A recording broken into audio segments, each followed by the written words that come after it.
안녕하세요. 떡볶이, 튀김, 순대, 라면, 김밥 등 분식은 많은 분이 호불호 없이 좋아하는 음식인 것 같아요.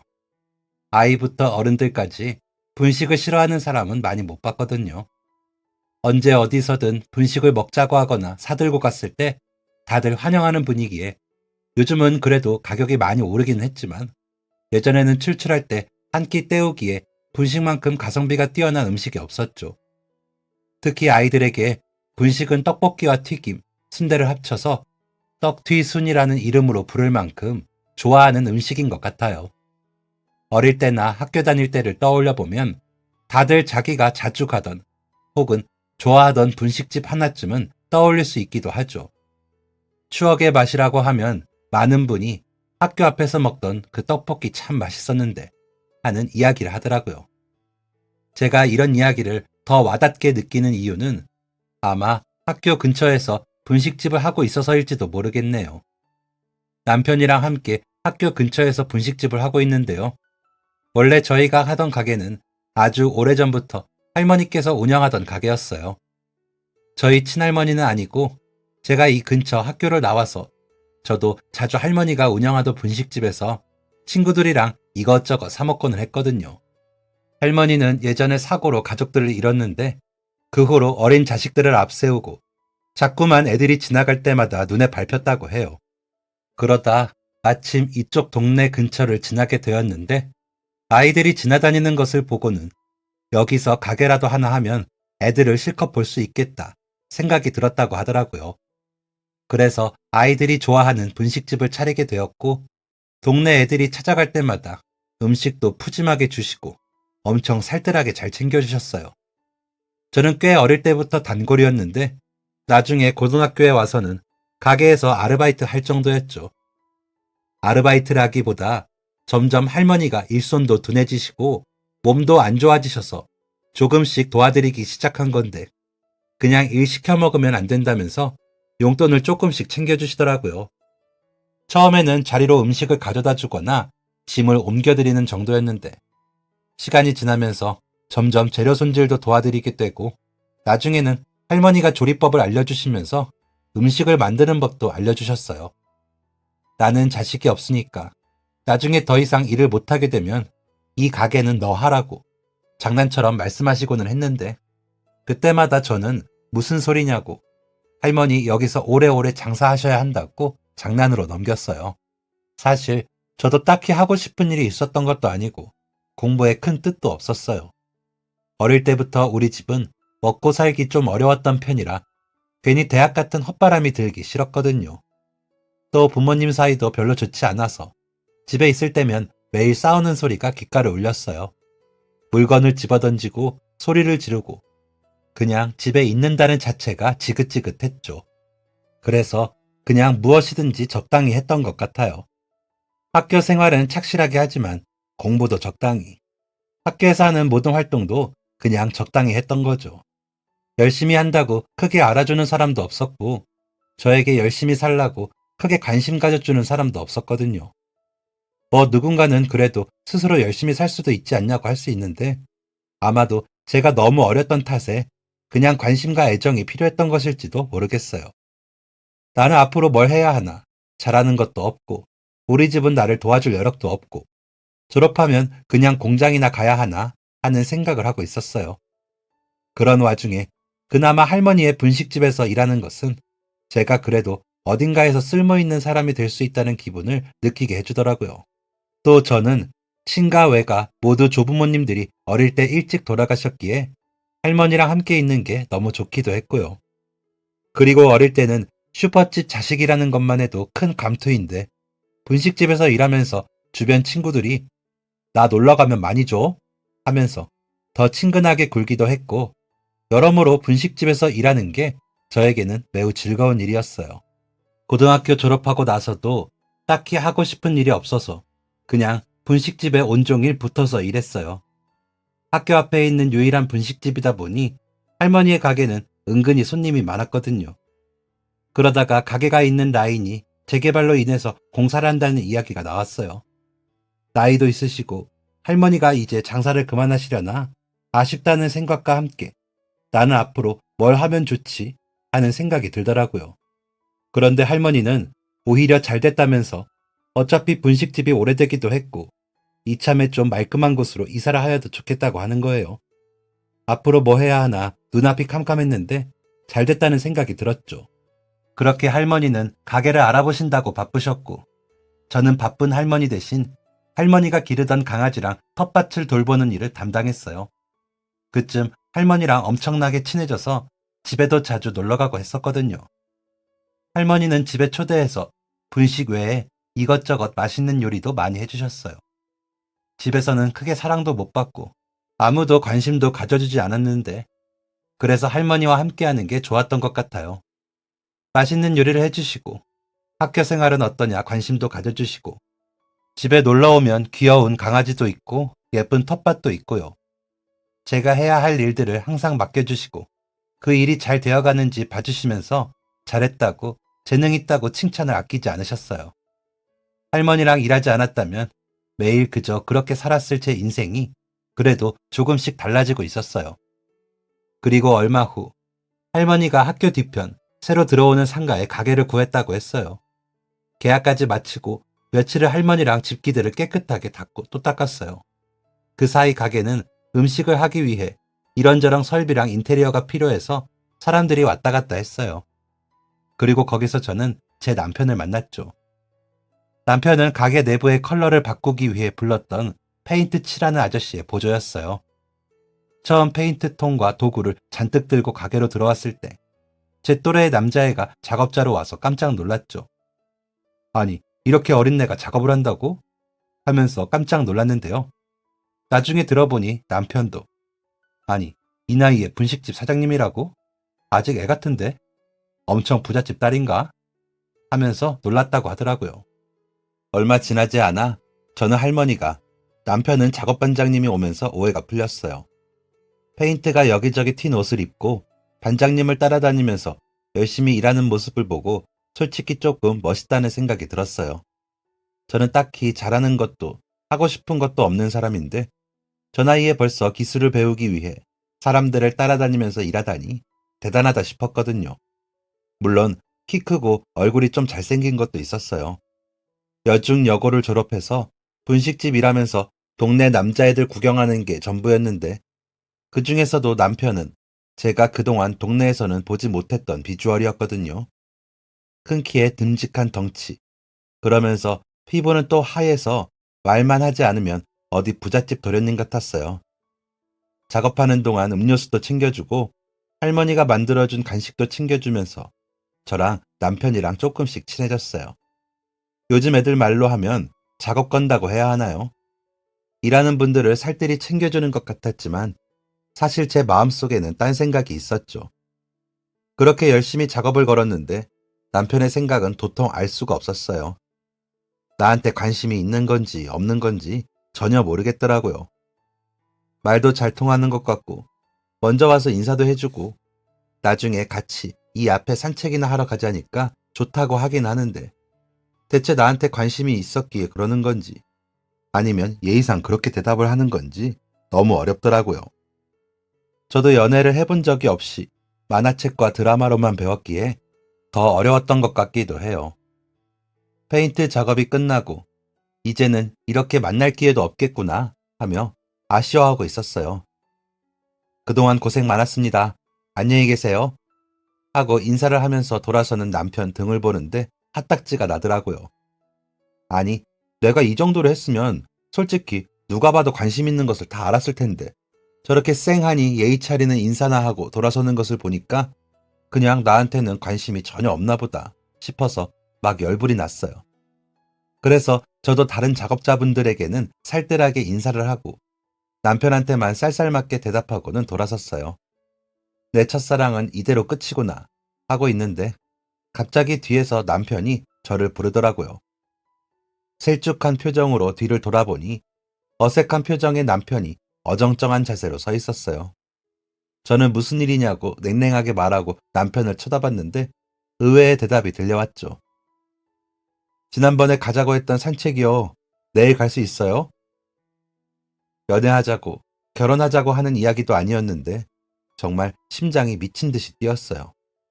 속으로 쾌재를 부르면서 마음속에서는 이미 춤을 추고 난리가 났죠. 앞서가는 것일 수도 있지만 귓가에는 이미 결혼식 연주곡이 울려 퍼지고 있었어요. 그저 산책하러 가자고 한 것뿐인데 이미 저는 결혼식장에 들어가는 상상까지 하고 있었죠. 그래서 다음날 함께 동네에 있는 천으로 산책하러 갔어요. 물이 흐르는 길을 따라서 피어있는 꽃들을 구경하며 쭉 걸었죠. 내가 남자랑 같이 산책하고 있다니 이게 꿈인가 생시인가 싶었어요. 저희는 많은 이야기를 나누었고 그러면서 조금씩 가까워지고 있었어요. 남편은 다음 날도 함께 산책하면 좋겠다고 이야기했고 저는 너무 좋다고 대답했죠. 그렇게 몇 번의 산책이 계속되다가 마침내 처음 산책을 시작했을 때 꿈꾸던 결혼식장에 들어서던 제 모습이 현실이 되었어요. 그 사이 할머니랑 같이 하던 분식집도 성공적으로 오픈을 했어요. 자리를 옮겨서 장사를 시작하면서 자리 잡느라 시간이 조금 걸리긴 했지만 워낙 단골층이 탄탄했던 덕분에 다들 금방 새로운 가게에 적응하더라고요. 몇몇 분들은 예전 가게의 오래된 느낌이 사라지고 너무 새 건물이라 아쉬움이 느껴진다고 하기도 했지만 그래도 가게가 더 깔끔해지니 대다수의 분이 더욱 좋아해 주셨어요. 위치를 옮기고 나서는 근처의 초등학교랑도 가까워져 어린 손님들이 더 늘어나기도 했어요. 분식집 일도 잘 되고 연애도 순탄하게 흘러갔어요. 남편과는 2년 정도 연애하고 결혼하게 되었는데 남편은 어릴 때 부모님이 돌아가셔서 가족이 없이 혼자였고 저도 부모님이 결혼을 하든 말든 크게 신경 쓰지 않는 상황이라 저희는 결혼식은 생략하고 둘이 그동안 모은 돈으로 조금 깔끔한 집을 구했어요. 어차피 오라고 할 사람도 없고 괜히 결혼식이라는 것으로 돈을 쓰고 싶지 않았거든요. 혼인신고하고 저희의 보금자리로 이사를 하며 할머니는 저희 부모님도 신경 써주지 않던 신혼집을 채워주셨어요. 가구도 사주시고 부부 사이에는 이불을 잘 써야 행복하게 오래오래 산다면서 비싼 이불까지 해주셨어요. 오래오래 행복하게 살라면서 나무로 만든 원앙 장식까지 사주시더라고요. 그리고 저희가 결혼을 한 이후 점점 더 건강이 안 좋아지기 시작하면서 할머니는 가게를 저에게 맡기는 일이 더욱 늘어났어요. 처음에는 의자에 많이 앉아 계시고 집에서 조금 쉬다 나오신다면서 들어가시다가 어느 순간부터인가 아예 온종일 누워 계시기도 하고 기력이 없다면서 몇 날 며칠을 집에서만 시간을 보내기도 하셨죠. 나날이 쇠약해지는 할머니의 모습이 어쩌면 나이가 들어가면서 당연히 겪어야 할 일이지만 아직은 마음의 준비가 제대로 되지 않아 슬프기도 했어요. 기력 회복에 좋다는 약재를 다려서 드리기도 하고 몸보신하라고 한의원에서 보약도 지어왔지만 할머니는 점점 더 누워있는 날이 많아졌어요. 그렇게 반년 정도 힘들게 하루하루를 지내시다가 결국 세상을 떠나셨어요. 마지막에는 너무 마르고 야위었고 밥도 제대로 드시지 못해 수액을 맞는 날도 많아졌어요. 그리고 할머니께서 돌아가시기 전 저에게 문서를 내밀었어요. 가게와 집을 저희 앞으로 물려주시겠다며 계약서를 제 명의로 바꾸셨더라고요. 매번 할머니께서 이 가게 너 하라고 할 때마다 그저 농담인 줄만 알았는데 마지막까지 할머니는 저에게 큰 선물을 남기고 떠나셨어요. 고등학교 때부터 할머니랑 같이 일해왔고 할머니의 레시피를 모두 알고 있었기에 가게를 제가 이어서 해도 손님들에게 변화는 없었어요. 종종 할머니를 그리워하고 보고 싶다고 하는 분들은 있었지만 그래도 음식 맛은 변하지 않았거든요. 오랜 단골분들도 할머니가 해주셨던 거랑 똑같은 맛이 난다며 오히려 신기해하기도 했어요. 역시 오래 함께 일하니까 손맛도 닮는 것 같다며 여전히 여기에 오면 추억의 맛을 느낄 수 있어서 좋다고 해주시더라고요. 가끔 어떤 분들은 돌아가신 할머니가 자기에게도 친할머니 같았다면서 돌아가셨다는 이야기 듣고 정말 아주 슬펐었는데 그래도 여기에 오면 아직도 할머니의 손맛을 느낄 수 있다고 계속 장사해줘서 정말 고맙다고 하시는 분들도 있었어요. 할머니를 좋아하던 손님분들이 많은 만큼 장례 때도 오랜 단골 손님들이 많이 방문했어요. 저희는 결혼식은 하지 않아도 할머니가 가시는 마지막 길은 제대로 챙겨드리고 싶어서 장례를 진행했거든요. 사실 할머니가 가족들이 돌아가셔서 장례식장이 텅 빈 채 쓸쓸할까봐 걱정을 많이 하기도 했는데 가게 앞에 할머니가 돌아가셨다는 이야기와 장례식장의 위치를 알리니 많은 분이 찾아주셨어요. 이제는 훌쩍 어른이 되어버린 남편, 아내와 함께 온 분들도 있고 이제 막 대학에 입학한 친구들이나 부모님과 함께 온 어린 친구들도 있었어요. 그동안 할머니를 사랑했던 많은 손님들이 장례식장을 든든하게 채워준 덕분에 마지막 가는 길이 외롭지 않으셨을 것 같아요. 할머니가 물려주신 가게를 계속해서 운영하고 싶었는데 아쉽게도 그럴 수가 없었어요. 주변이 재개발이 들어가면서 저희가 운영하던 가게 건물도 철거하기로 했거든요. 그래서 어쩔 수 없이 근처의 다른 상가로 가게를 옮기게 되었어요. 그런데 문제가 생겼어요. 아버지가 돌아가시고 홀로 남으셨던 어머니가 판매 사업에 잘못 손을 대서 돈을 좀 빌려달라고 하더라고요. 다단계 같은 사업이었는데 판매해야 할 물건 1년치를 떠넘겨 받았다며 그 물건값을 내야 하는데 돈이 없다고 빌려달라고 했어요. 저는 부모님께 이제까지 손 벌린 적도 없고 받을 것도 줄 것도 없다고 생각해서 냉정하게 거절하려고 했는데 남편의 생각은 다르더라고요. 제가 부모님을 탐탁지 않게 생각하는 마음은 잘 알지만 그래도 이렇게 해서 혹시나 어머니가 잘못되면 분명 신경 쓰일 거라고 나중에 후회하는 것보다 지금 도와드리는 게 낫다면서 말이죠. 저는 이 돈을 드리면 우리 이제 가게에 월세로 들어갈 수밖에 없다. 몫이 좋은 자리에도 가기 힘들다고 말했지만 남편은 차라리 그게 낫다고 했어요. 장인어른 돌아가시고 장모님도 혼자 많이 힘드셨을 거다. 그래도 잘 살아보려고 저렇게 사업에 도전해본 것일 텐데 지금 무너지면 어디까지 무너질지 알 수 없다며 우리가 당장 먹고 살게 해드리기는 힘들어도 도울 수 있는 부분은 돕자고 그래야 당신도 두 발 뻗고 잘 수 있을 거라고 하면서 말이죠. 그래서 어쩔 수 없이 새로운 보금자리로 가려던 저희 사업 자금의 일부를 엄마 빚 갚는 데 사용했어요. 솔직히 내키지는 않았지만 남편 말이 틀린 것도 아니다 싶더라고요. 아무리 미워해도 엄마는 엄마고 나중에 혹시나 제가 빌려줄 수 있는 돈을 빌려주지 않아 더 나쁜 길로 빠지게 되면 두 발 뻗고 자기는커녕 땅을 치고 후회할지도 몰라요. 그나마 남은 사업 자금으로는 골목 안쪽에 있는 가게를 얻을 수밖에 없었어요.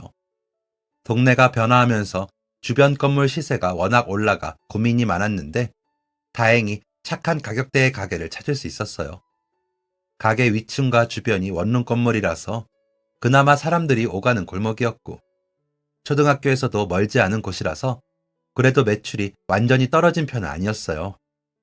돈이 부족해서 월세로 들어가게 되었는데 이전과는 다르게 월세를 내니까 그 돈이 조금 아깝기는 했지만요. 그 사이 동네에도 여러 변화가 있었어요. 오래된 집들을 철거하고 거기에 아파트들이 들어서기도 했고 근처에 있던 여고는 이름을 바꿔서 남녀공학으로 바뀌기도 했어요.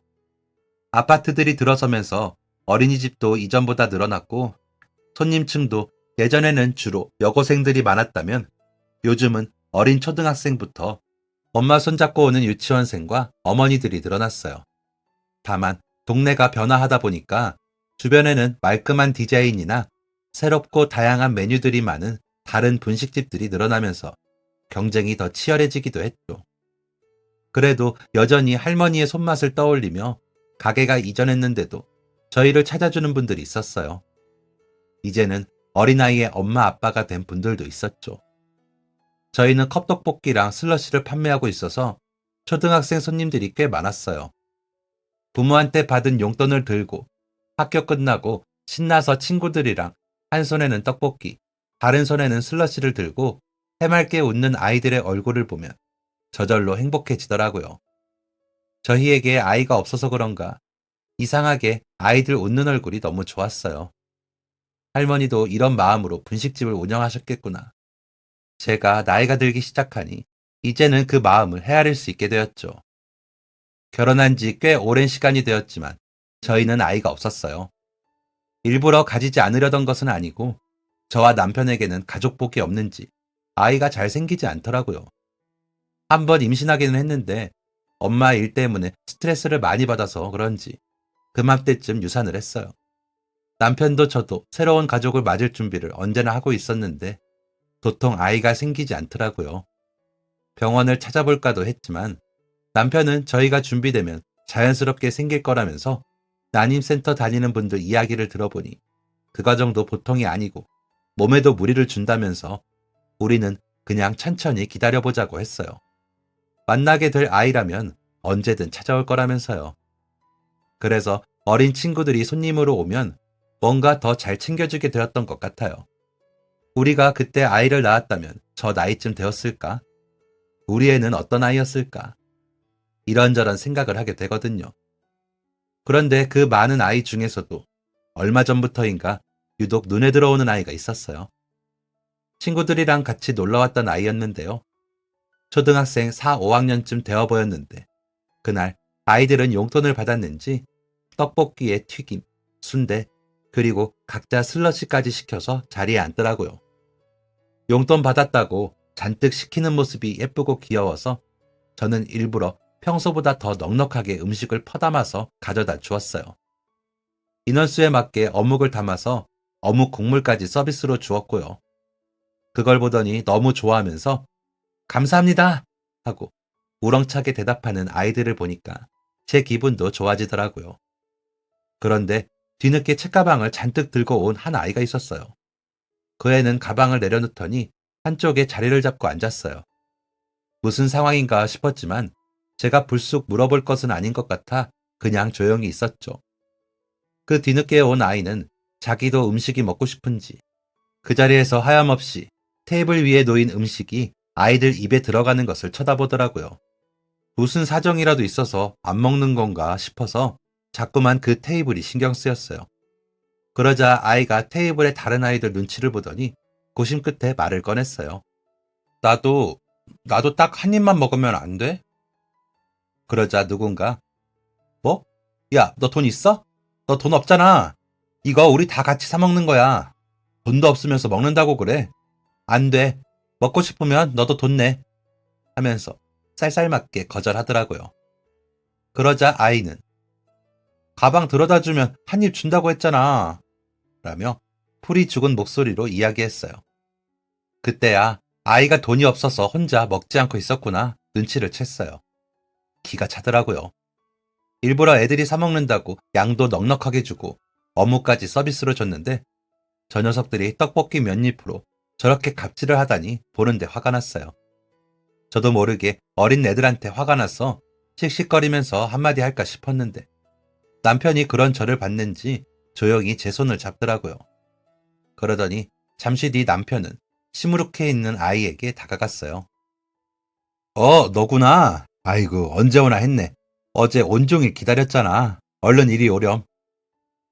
남편은 갑자기 반갑게 인사를 하더니 아이를 따로 불러내었어요. 그러더니 떡볶이 포장할 때 쓰는 사발면 그릇에 떡볶이를 가득 퍼담고 튀김까지 야무지게 얹어서 아이에게 주더라고요. 어제 돈만 내고 바쁘다고 그냥 가버려서 아저씨가 온종일 기다렸잖아. 언제 오나 했는데 오늘 왔구나. 아이는 당황해서 뭐라도 말을 하려는 것 같았는데 남편은 재빠르게 잘 되지도 않는 윙크를 하면서 아이의 손에 떡볶이를 들려주더라고요. 그제야 아이도 남편이 무엇을 하려고 했는지 눈치를 챘는지 잠시 곤란한 듯 망설이더니 떡볶이를 받아서 들고는 감사합니다. 고개 숙여 인사를 하고 자리로 갔어요. 친구들은 무슨 일인가 싶어 아이와 저희 부부를 번갈아 보았는데 남편은 오히려 어묵 국물과 순대까지 잘라서 아이들 테이블로 가져다 주었어요. 음식을 다 먹고 아이들은 고맙습니다 인사를 하며 나갔고 떡볶이를 받았던 그 아이는 다른 애들이 다 나간 후에도 혼자 테이블을 정리하더니 그릇을 저희에게 가져다 주면서 다시 한번 고맙다고 고개 숙여 인사를 했어요. 괜찮아. 아저씨도 옛날에는 돈이 없어서 떡볶이가 너무 먹고 싶은데 먹지도 못하고 맨날 지나가면서 사람들 먹는 것만 침 흘리면서 쳐다보고 그랬거든. 그런데 지금 봐라. 이렇게 떡볶이는 물론 다른 맛있는 것도 먹고 싶을 때 마음대로 먹을 수 있게 됐어. 지금 당장 돈이 없다고 너무 기죽을 필요 없어. 공부 열심히 하고 나중에 어른 되면 이런 떡볶이 같은 거 언제든지 먹을 수 있거든. 언제든 배고플 때 오면 아줌마 아저씨가 맛있는 거 줄 테니까 부담스러워하지 말고 부끄러워하지 말고 언제든지 와. 알겠지? 남편은 아이의 어깨를 두드려주면서 말했어요. 아이는 잠깐 눈물이 글썽한 것 같았지만 이내 씩씩하게 털어내고는 감사하다고 큰 소리로 몇 번 더 인사를 하고는 가게를 나갔죠. 페인트 일을 하던 남편이랑은 제가 가게를 물려받은 이후부터 같이 분식집을 하고 있어요. 원래도 페인트 일을 하고 싶어서 했던 게 아니라 우연히 지인에게 소개받아서 돈을 벌려고 시작했던 거라고 하더라고요. 워낙 손재주가 좋은 사람이라서 그런지 분식집은 처음 하는 것인데도 몇 가지 알려주니까 금세 적응하더라고요. 사실 남편 역시도 오래전부터 분식집을 하나 차리는 게 꿈이라고 했어요. 남편의 이야기를 조금 해보자면 어린 시절로 돌아가야 해요. 어릴 때 부모님이 일찍 돌아가시고 남편은 보육원에서 지냈다고 해요. 처음에는 친척집에 맡겨졌었는데 다들 먹고 살기 어렵다는 이유로 다른 친척집으로 보내다가 결국은 더 이상 갈 곳이 없어졌다고 하더라고요. 그래서 보육원에 들어갔을 때는 차라리 마음이 편하다고 했어요. 쟤를 대체 어떻게 하면 좋을까 하며 처치곤란이라는 표정으로 무슨 짐덩어리 보듯이 자신을 보는 시선을 안 볼 수 있었으니까요. 어릴 때부터 눈칫밥을 먹고 자라다 보니 보육원 생활도 금방 적응할 수 있었어요. 다만 적응이 좀 안 되는 부분이 있었다면 학교 애들이 보육원에 산다며 부모 없는 애라고 놀리는 거였죠. 틀린 말도 아니고 그런다고 사실이 변하지도 않는데 애들이 놀릴 때마다 화가 났다고 했어요. 그래서 어릴 때는 애들이랑 많이 싸웠다고 하네요. 남편의 학교 근처에는 포장마차에서 떡볶이를 팔던 곳이 몇 개 붙어 있었다고 해요. 학교 애들은 끝나면 다들 그 떡볶이를 먹으러 동전 몇 개를 들고 포장마차에 쪼르르 달려갔는데요. 자기랑 몇몇 보육원 친구들은 돈이 없다 보니 항상 포장마차 앞에서 친구들이 떡볶이를 먹는 모습을 구경만 했다고 하더라고요. 노릇노릇하게 튀김기에서 튀김이 튀겨지는 모습과 냄새를 맡으면서 매일 침만 꼴깍 삼켰다고 하는데 그럴 때마다 분식을 너무 먹고 싶었던 것도 있지만 돈이 없어서 사 먹지 못하는 자신들을 비웃는 듯한 다른 아이들의 표정이 더욱 싫었다고 하더라고요. 게다가 포장마차에서 일하는 분들도 그 앞에서 넋놓고 쳐다보는 자신과 다른 아이들에게 장사에 방해된다면서 저리로 가라며 항상 화만 내셨다고 해요. 그럴 때마다 분하고 억울해서 나중에 꼭 분식집을 차려야지. 그래서 먹고 싶은 떡볶이도 튀김도 순대도 마음껏 실컷 먹어야지. 친구들도 다 나눠줘야지 하면서 몇 번을 다짐했다고 하더라고요. 그래서 나중에 분식집을 차릴 생각으로 돈을 벌기 시작했던 거고 보육원에 자주 봉사를 오시던 작업 반장님을 따라 페인트 일 보조를 시작했다고 해요. 그리고 그런 꿈을 가지고 있던 도중 저를 만나게 된 것이고요. 그때는 미처 말하지 못했지만 처음 저를 만났을 때 자신의 또래의 분식집에서 일하는 예쁜 여자를 만나서 이게 혹시 운명인가 하고 생각했다고 해요. 나중에 같이 분식집을 운영하는 꿈까지 꿨다고 하는데 그 당시 남편도 연애는 전혀 해보지 않았던 쑥맥이라 제가 호감을 표시하는 것도 좋아서 그러는지 모르고 그냥 자기 가게 일을 해주니까 작업자니까 친절하게 대해주려는 줄 알았다고 하네요. 결국 마지막 날이 되어서야 작업 반장님이 어이구 눈치 없는 녀석아. 저 친구가 너 좋아하잖아. 너 이대로 그냥 갈 거야? 라고 물어봐서 그제야 눈치를 챘다고 하더라고요. 나중에 이 이야기를 듣고 어떻게 그렇게 눈치가 없을 수 있냐고 답답해했죠. 아무튼 이야기가 다시 저희의 연애대로 새기는 했지만 남편은 아이가 돈이 없어 분식을 먹지 못하는 모습을 보고 어릴 때의 자신이 떠올랐다고 해요. 어린 시절 떡볶이집 앞에서 먹지도 못하고 침 흘리면서 친구들이 먹는 모습만 바라보던 자신이 겹쳐 보여서 너무 안타까웠다고 하네요. 저 역시 아이가 돈 때문에 먹고 싶은 음식을 먹지 못하는 게 안타깝기도 했고 무엇보다 같은 또래의 친구들에게 자기 잘못도 아닌 일로 무시를 받는 게 마음이 안 좋았어요. 돈이 없거나 가난한 상황을 아이가 선택할 수 있는 게 아닌데 부유하지 못한 환경에 태어난 것이 그 애의 잘못도 아닌데 그런 것 때문에 다른 친구들에게 무시당하고 불합리한 대우를 받는 게 마음이 너무 안 좋더라고요. 그 후로 저희 부부는 아이가 보일 때마다 떡볶이를 챙겨주었어요. 하교하는 아이 손에 컵떡볶이를 쥐어주기도 하고 슬러시를 주기도 하고 어떤 날에는 떡볶이에 튀김 순대를 잔뜩 싸서 들려보내기도 했어요. 아이는 받기만 하면 정말 미안하다고 자기가 뭐라도 하고 싶다면서 학교가 끝나고 가게에 와서 일손을 돕기도 했어요. 손님들이 먹고 난 테이블을 정리하고 쓰레기를 버리고 그 고사리 손으로 자기가 돕겠다고 나서는데 그러지 말라고 아무리 말려도 안 듣더라고요.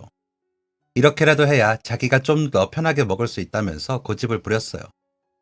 저희 역시도 애가 괜히 부담스러워서 앞으로 저희가 주는 음식을 받지 않거나 가게에 오지 않는 것보다는 그게 나을지도 모르겠다는 생각이 들어 언젠가부터는 그냥 일손을 도울 수 있도록 일부러 작은 일들을 남겨주고는 했죠. 그렇게 저희는 아이에게 분식뿐만 아니라 저희가 먹을 식사를 위해 만든 반찬도 싸주고는 했는데요. 그러다 보니 아이는 꽤 자주 저희 가게에 찾아오게 되었어요. 그러던 어느 날, 그날도 아이한테 음식을 포장해 주려고 하는데 건물주분이 가게에 오셨더라고요. 저희 가게뿐만 아니라 이 건물 전체가 그분 거였는데 2층부터는 원룸들이 있다 보니 종종 세입자들이 불편한 사항은 없나 찾아오곤 하셨거든요. 60세 정도 되는 나이가 지긋한 어르신이었는데 조금 무뚝뚝한 분이라 평소에 찾아오셔도 그냥 한번 쓱 들러보거나 아니면 뭐 불편한 건 없냐 몇 마디를 하고는 가시는 게 전부였어요. 아무래도 말도 없으시고 표정도 딱딱한 편이라 마냥 편한 인상의 분은 아니었죠. 그날도 가게에 오셔서 저희는 간단하게 인사를 하고 떡볶이라도 포장해 드릴까 물어보려고 하는데 가게에 들어오시자마자 의자에 앉아서 숙제를 하는 아이를 보더니 깜짝 놀라시더라고요. 너무 화들짝 놀라시면서 그 아이한테 왜 여기에 있냐고 물어보셔서 저희까지 놀랐어요. 할아버지는 왜 여기 있어요? 아이가 할아버지라고 하길래 친손주인가 하면서 놀라는 눈만 바쁘게 굴리고 있는데 어르신이 처음 보는 표정으로 활짝 웃으시면서 오늘 여기 집 중 하나가 벽지를 새려 해야 한다고 해서 왔지 하고 다정하게 이야기를 하시는 거예요. 그분의 그런 모습은 처음 봐서 정말 깜짝 놀랐어요. 아이는 친근한 사이인 듯 어르신에게 대롱대롱 매달려 환하게 웃더라고요. 어르신은 저희에게 아이와 아는 사이냐고 물으시면서 무슨 사연으로 이 애가 여기서 숙제하고 있냐고 물으셨어요. 아이는 저희 부부가 그동안 떡볶이랑 분식도 챙겨주고 반찬도 챙겨주고 과자나 슬러시 등 간식도 챙겨줬다면서 전부 다 공짜로 주셨다고 자랑하더라고요. 덕분에 그동안 맛있는 것도 실컷 먹고 자기도 그냥 받기 죄송해서 종종 여기 와서 테이블도 닦아주고 의자도 정리하고 일손을 도왔다고요. 건물주는 저희 부부와 아이들을 번갈아 보더니 그런 일이 있었냐고 알겠다고 하셨어요. 그리고 아이에게 집에 데려다 줄 테니 가자고 가방을 챙겨서 나갔죠. 도통 알 수 없는 표정으로 나가셔서 아이에게 음식을 챙겨준 게 좋은 건지 싫은 건지도 파악할 수 없었어요. 그렇게 저희 부부는 두 사람이 나간 후에도 한참을 어리둥절한 표정으로 있었죠. 아이는 돈이 없었는데 할아버지가 건물주의 분인 게 쉽게 이해가 되지 않았거든요. 그래서 할아버지가 반대하는 결혼을 해서 아이를 낳아 지원을 끄는 건가? 그래서 손주만 몰래 챙기시는 건가?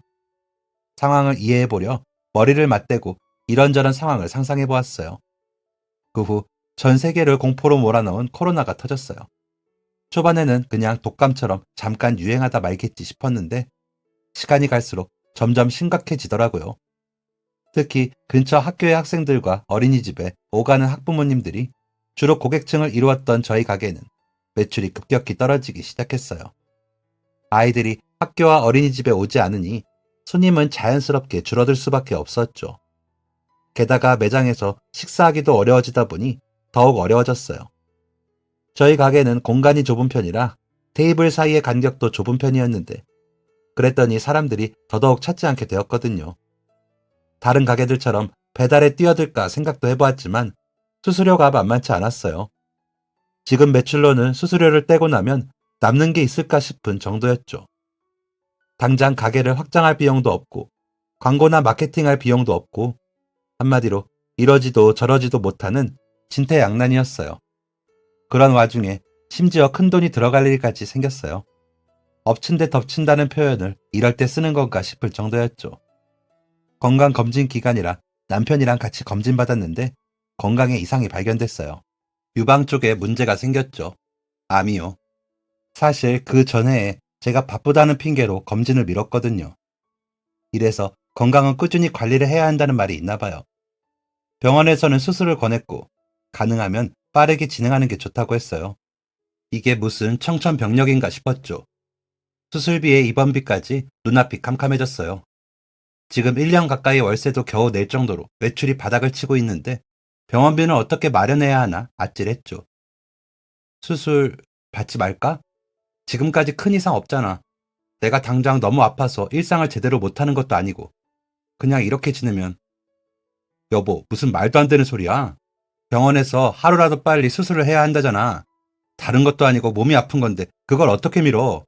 내가 어떻게든 해볼 테니까 당신은 걱정하지 마. 다른 건 몰라도 당신 아프거나 힘들게 하는 일은 없을 테니까 나만 믿어. 남편은 이미 대리운전이랑 탁송으로 월세를 마련하기 위해 추가로 일하고 있던 상황이었어요. 그 와중에 제 병원비까지 마련하겠다고 잠은 제대로 자는 게 맞나 싶을 만큼 미친 듯이 일을 하고 있었죠. 그리고 얼마 후 돈이 준비되었다면서 수술 날짜를 잡자고 하더라고요. 저는 어떻게 마련한 거냐고 물었죠. 저희 가게는 보증금 2천에 월세 80의 매장이었는데 남편은 건물주에게 전화해서 혹시나 보증금 중 1천만 원 정도를 돌려받을 수 있는지 물어봤다고 해요. 아내 수술비 때문에 급하게 큰 돈이 필요하게 되었다면서 어떻게 분할로라도 다시 채워둘 테니 제발 1천만 원만 돌려달라고 빌었다고 하네요. 그런데 이야기를 듣자마자 건물주분은 안 된다고 하셨다고 해요. 안 됩니다. 라고 짧게 대답하시더니 전화를 끊었다고 하네요. 남편은 다시 한번 전화를 걸어서 부탁하려고 했는데 갑자기 은행 계좌로 돈이 입금되었다는 알림을 받았어요. 그래서 확인해보니 자신이 이야기한 1천만 원이 통장으로 입금이 되었다고 하더라고요. 그러더니 건물주분이 문자를 보냈어요. 보증금에서 1천만 원을 돌려드릴 수는 없습니다. 그건 사장님 내외가 가게를 위해 투자한 돈이니까요. 다른 일도 아니고 부인이 아프시다고 하는데 그 돈을 뺄 수는 없죠. 보내드린 돈은 사장님 내외분을 위해서 제가 그냥 드리는 돈입니다. 그러니 갚을 필요 없습니다. 그동안 저에게 친손주 같은 아이를 돌봐준 것이 감사해 제가 할 수 있는 도움을 드리고 싶은 것이니 부담 가지실 필요도 없습니다. 덕분에 저는 무사히 수술에 들어갈 수 있었는데요. 다행히 결과도 무척이나 좋아서 회복 기간이 지나고 나면 일상을 무리 없이 지낼 수 있을 거라고 하더라고요. 그리고 감사함을 전하기 위해 이 소식을 건물주 분에게 알렸더니 과일 바구니를 사들고 병원으로 병문안을 와주셨어요. 저희가 챙겨주었던 아이까지 함께 말이죠. 아이는 제가 환자복을 입은 모습을 보고 걱정했지만 저는 덕분에 더 건강해진 거니까 걱정하지 말라고 이야기해 주었어요. 그리고 간호사분들을 따라서 한쪽에 마련된 어린이 도서관으로 향했죠. 그 사이 저희는 건물주분과 이런저런 이야기들을 나누었어요. 특히 돈을 보내주신 덕분에 무사히 수술받을 수 있었다고 몇 번이나 감사 인사를 전했죠. 그러자 건물주는 왜 그 돈을 그냥 주게 되었는지 이야기를 해주셨어요. 그리고 간호사분들을 따라서 한쪽에 마련된 어린이 도서관으로 향했죠. 그 사이 저희는 건물주분과 이런저런 이야기들을 나누었어요. 특히 돈을 보내주신 덕분에 무사히 수술받을 수 있었다고 몇 번이나 감사 인사를 전했죠. 그러자 건물주는 왜 그 돈을 그냥 주게 되었는지 이야기를 해주셨어요. 알고 보니 저희가 챙겨주었던 그 아이는 그분이 어렵게 대학을 다니던 시절 자신을 도와주었던 한 선배의 손주라고 하더라고요. 그분은 어릴 때부터 집안이 무척이나 가난했는데 공부에만은 특별한 재능이 있었다고 했어요. 그래서 좋은 대학에 가는 것을 꿈꿨지만 현실은 쉽지 않았죠. 어떻게든 장학금을 주는 곳으로 대학에 가기는 했지만 일하면서 대학에서 장학금을 받도록 성적을 유지하는 것도 쉽지 않았고 교재비부터 집세, 생활비 등 짊어져야 할 짐들이 너무나도 많았다고 해요. 하루하루 학교 생활을 하는 게 너무 지치고 이렇게 어렵게 대학을 졸업할 수 있을까? 가난한 내 삶에 그렇게 큰 의미가 있을까? 하면서 고민이 커졌다고 했어요. 그냥 이대로 대학을 포기하고 돈을 버는 게 낫지 않을까 싶은 생각이 들어 많은 방황을 했었는데 그때 한 선배가 자기 키다리 아저씨가 되어주었다고 했죠. 그 선배는 매일 자신에게 밥을 사주고 도서관에서 늦은 시간 공부할 때면 차로 집까지 데려다 주기도 했어요. 그리고 자기 집에 남는 방에 공짜로 들어와 살 수 있도록 도움을 주기도 했다고 하더라고요. 말 그대로 그 선배가 있었기에 지금의 자신이 있을 수 있다고 했어요. 아니었다면 대학을 그만두고 그냥 당장 돈이 되는 일을 할 수도 있었다고요. 그 선배가 경제적, 정신적으로 많은 지원을 해주었고 무사히 졸업하고 원하는 꿈을 이루도록 취업까지 할 수 있었다고 해요. 졸업 이후에도 종종 연락하고 지냈지만 각자 삶이 바빠지고 결혼하고 가정을 이루면서 연락이 뜸해졌어요. 그리고 오랜만에 찾아본 선배는 그동안 많은 일을 겪은 상태였죠. 운영하던 사업을 자식에게 물려주었는데 그 사업을 쫄딱 말아먹고는 아내는 집을 나갔고 아들은 손주 하나를 덜렁 자기 집에 맡겨두고는 사라졌다고 해요. 경제 상황이 어려워지고 어려워지다 그 선배분은 결국 정부에서 지원받는 처지가 되었고 그 상황에서도 어떻게든 손주를 키우기 위해서 동네 공공사업에 참여하고 폐지와 공병을 주우면서 생활을 이어가셨다고 하더라고요. 그 사실을 알게 된 건물주분은 그동안 자신이 제대로 찾아뵙지 못한 탓에 이렇게 어렵게 지내신 것 같아 하늘이 무너지는 기분이었다고 하더라고요. 그리고 그 후 선배와 손주에게 살만한 집을 얻어주고 생활비도 지원을 했다고 하네요. 그렇게 후원하고 있었는데 알고 보니 선배는 얼마 전부터 무릎이 좋지 않아 치료받고 있었다고 하더라고요. 혹시나 이 사실을 알면 건물주분이 그 돈마저 자기가 내겠다고 할까봐 부담을 주기 싫어 비밀로 해왔고 그래서 생활비가 빠듯한 상태였다고 해요. 그 사실을 모르고 있었는데 우연히 저희 가게에서 아이와 마주치게 된 후 아이가 돈이 없어 분식집에서 떡볶이도 사 먹지 못했다는 사실을 알고 선배를 찾아갔더니 그런 사실을 털어놓았다고 하더라고요. 그래서 병원비를 위해서 후원금도 늘렸다고요. 그리고 그동안 자신이 소중하게 생각하는 선배의 손주에게 친절하게 대해준 저희에게 정말 고마워 뭐라도 보답하고 싶었는데 마침 아프다는 이야기를 듣게 되었고 이렇게 자신이 도울 수 있어서 다행이라고 했어요. 그 후 저는 무사히 퇴원하게 되었어요. 주변의 다른 분식집들로 인해서 더 이상 분식집을 운영하기에는 경쟁력이 없다고 판단한 저희는 그전부터 관심을 가지던 도시락 가게를 생각하게 되었는데요. 건물주분이 보내주신 수술비에서 보험으로 일정 부분 환급을 받고 나니 가게를 바꿀 수 있을 정도의 여윳돈을 보탤 수 있더라고요. 그래서 상의를 드렸더니 기쁜 마음으로 그렇게 진행하라고 해주셨고 도시락집으로 변경하게 되었죠. 그것도 모자라 건물주분은 6개월간 무료로 배달대행 수수료까지 지원을 해주셨는데요. 반찬과 도시락을 같이 판매하는 가게로 바꾸고 나서 저희는 말 그대로 매출 대박이 났어요. 코로나 때문에 밖에 나오지 못하고 재택근무나 집에서 가정보육을 하는 분들이 식사 대용으로 도시락을 주문하거나 혹은 반찬을 주문해서 먹는 집들이 정말 많아졌거든요.